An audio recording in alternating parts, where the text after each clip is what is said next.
बिस्मिल्लाहिर्रहमानिर्रहीम। अस्सलामुअलैकुम।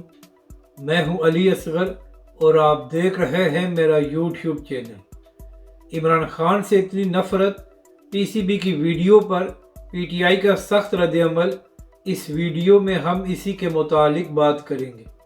नाज़रीन कराम, इमरान खान की सियासत और उनके बयानिए से इख्तलाफ करना और उस पर तनकीद करना हमारा हक बनता है और हम इमरान खान साहब पर खुलकर तनकीद भी करते हैं।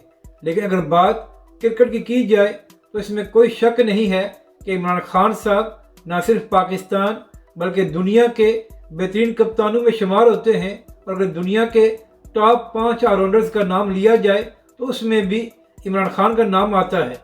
यानी कि नाज़रीन कराम, न सिर्फ पाकिस्तान, अगर आप दुनिया की क्रिकेट की हिस्ट्री की बात करेंगे तो आप उसमें से इमरान खान साहब का नाम नहीं निकाल सकते। मगर अफसोस की बात यह है कि पीसीबी की जानिब से एक वीडियो शेयर की गई है जिसमें पाकिस्तान की क्रिकेट के बेहतरीन लम्हात को शेयर किया गया है। तो नाज़रीन करम, इसी वीडियो में 92 के वर्ल्ड कप के कुछ क्लिप्स भी शेयर किए गए हैं। मगर यहाँ पर अफसोस की बात यह है कि जहाँ पर 92 वर्ल्ड कप के क्लिप्स दिखाए गए हैं वहाँ से इमरान खान साहब को गायब कर दिया गया है। यानी कि नाज़रीन कराम, जिस शख्स की कप्तानी और बैटिंग की वजह से पाकिस्तान वर्ल्ड चैंपियन बना, उसी को ही गायब कर दिया गया है। इसके बाद न सिर्फ पीटीआई बल्कि वो लोग जो क्रिकेट से मोहब्बत करते हैं वो इस वीडियो पर तनकीद कर रहे हैं और कह रहे हैं कि पीसीबी को पाकिस्तान की सियासी तफरीक का हिस्सा नहीं बनना चाहिए था और इमरान खान साहब को इस वीडियो में शामिल किया जाना चाहिए था।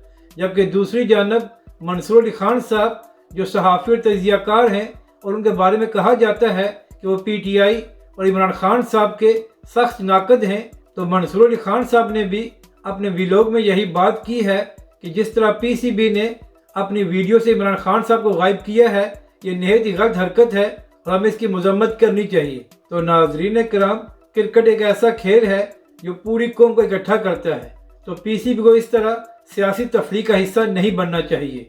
अपनी राय का ज़रूर इजहार करें कि आपको ये वीडियो कैसी लगी और हमारे इस चैनल को भी सब्सक्राइब करें।